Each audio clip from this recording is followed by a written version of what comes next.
She hasn't always agreed with her boss, but she still helps him lead. We did it. We did it, Joe. You're going to be the next president of the United States.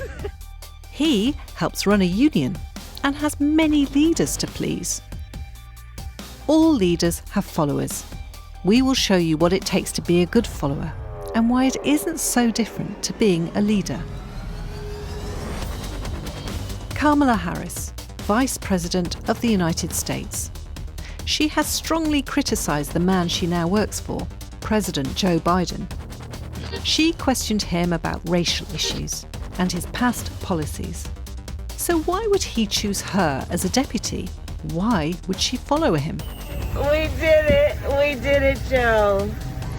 You're going to be the next president of the United States. She's very different to the vice president before her.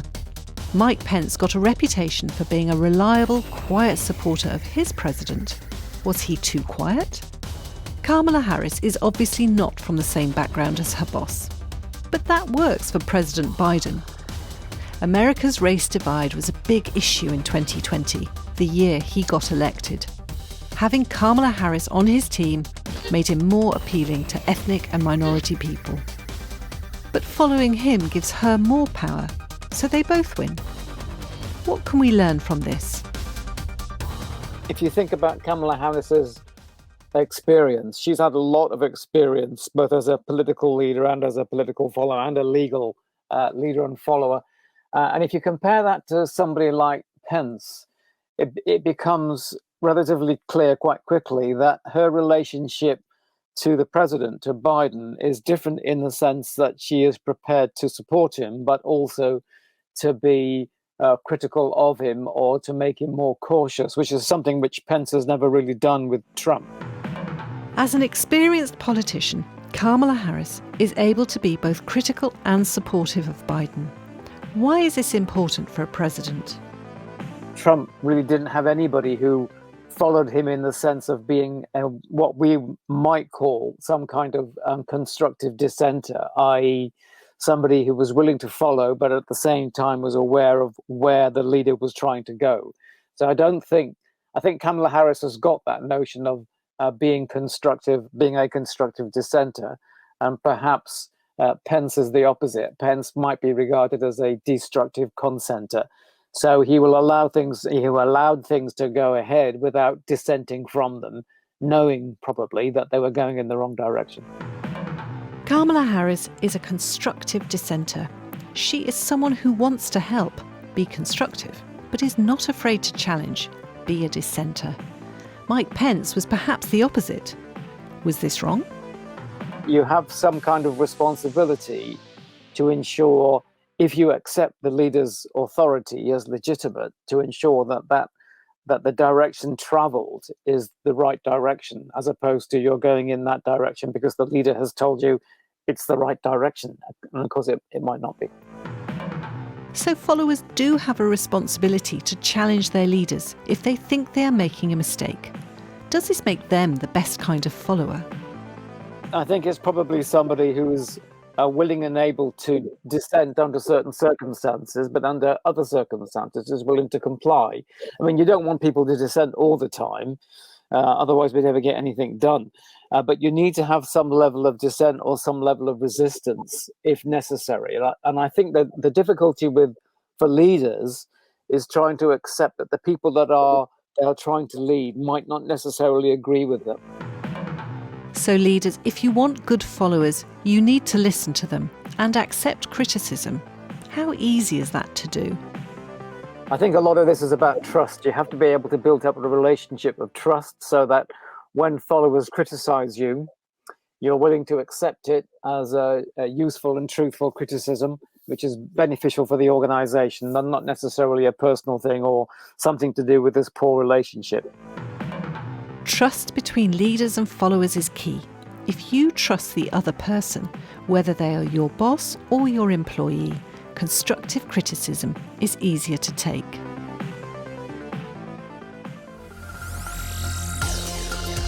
Andrew Pakes knows about pressuring those in power. He is Deputy Secretary General of the Prospect Union in the UK. Prospect works to improve living and working conditions for its members. It represents workers from many different professions. Many lost vital income during the pandemic. Others found work coming home with them. Andrew must be alert to his members' concerns and also work to influence those in power. Leadership's a really important concept for us as a union. We're a membership organisation, we describe ourselves as member-led, and so the most important question for us around leadership starts with members themselves, and that's their relationship to the work they do. So on joining, our members usually form together with other co-workers and have what we would call a branch, which is the local level of organisation. Andrew Pakes might be one of the union's leaders, but he follows the concerns of his members. They have the power. One of the challenges for us as a union that is based on grassroots volunteers and activists is how do you aggregate individual local views alongside 150,000 other members? And I think that's always a dynamic challenge for us. We have some traditional mechanisms for doing that through democracy, that members form in a branch and they can then debate issues, pass motions, and those motions can then go up to our conferences where branches and members from across the country or across industries come together. And that's a really important part of our governance. With so many members, the challenge for Andrew's team is to ensure everybody is heard. There are traditional and modern ways of doing that. So how does he interact with government?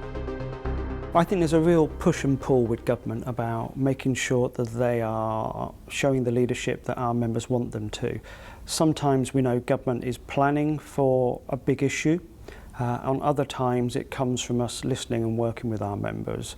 So we're always, week in, week out, writing letters to ministers, speaking to officials and representing the views of our members at those issues. Often power happens when most people don't see it. It's in day-to-day work. Andrew and his team are constantly talking with and putting pressure on government, and this is often done in ways that are not obvious, but there are successes. One of the big things we've learned from lobbying government is the job isn't done when ministers make their announcement. We know from experience that ministers making an announcement and delivery of those projects, there's often a big gap. And our job is to really stay on top of the issue and make sure that we follow through. Keeping up pressure on government never ends. Even if they agree to change, Andrew keeps checking in with members to ensure that those promises are kept.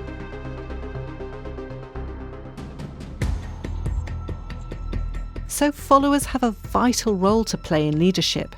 The best followers are those willing to continuously challenge their leader, and the best leaders are those willing to listen.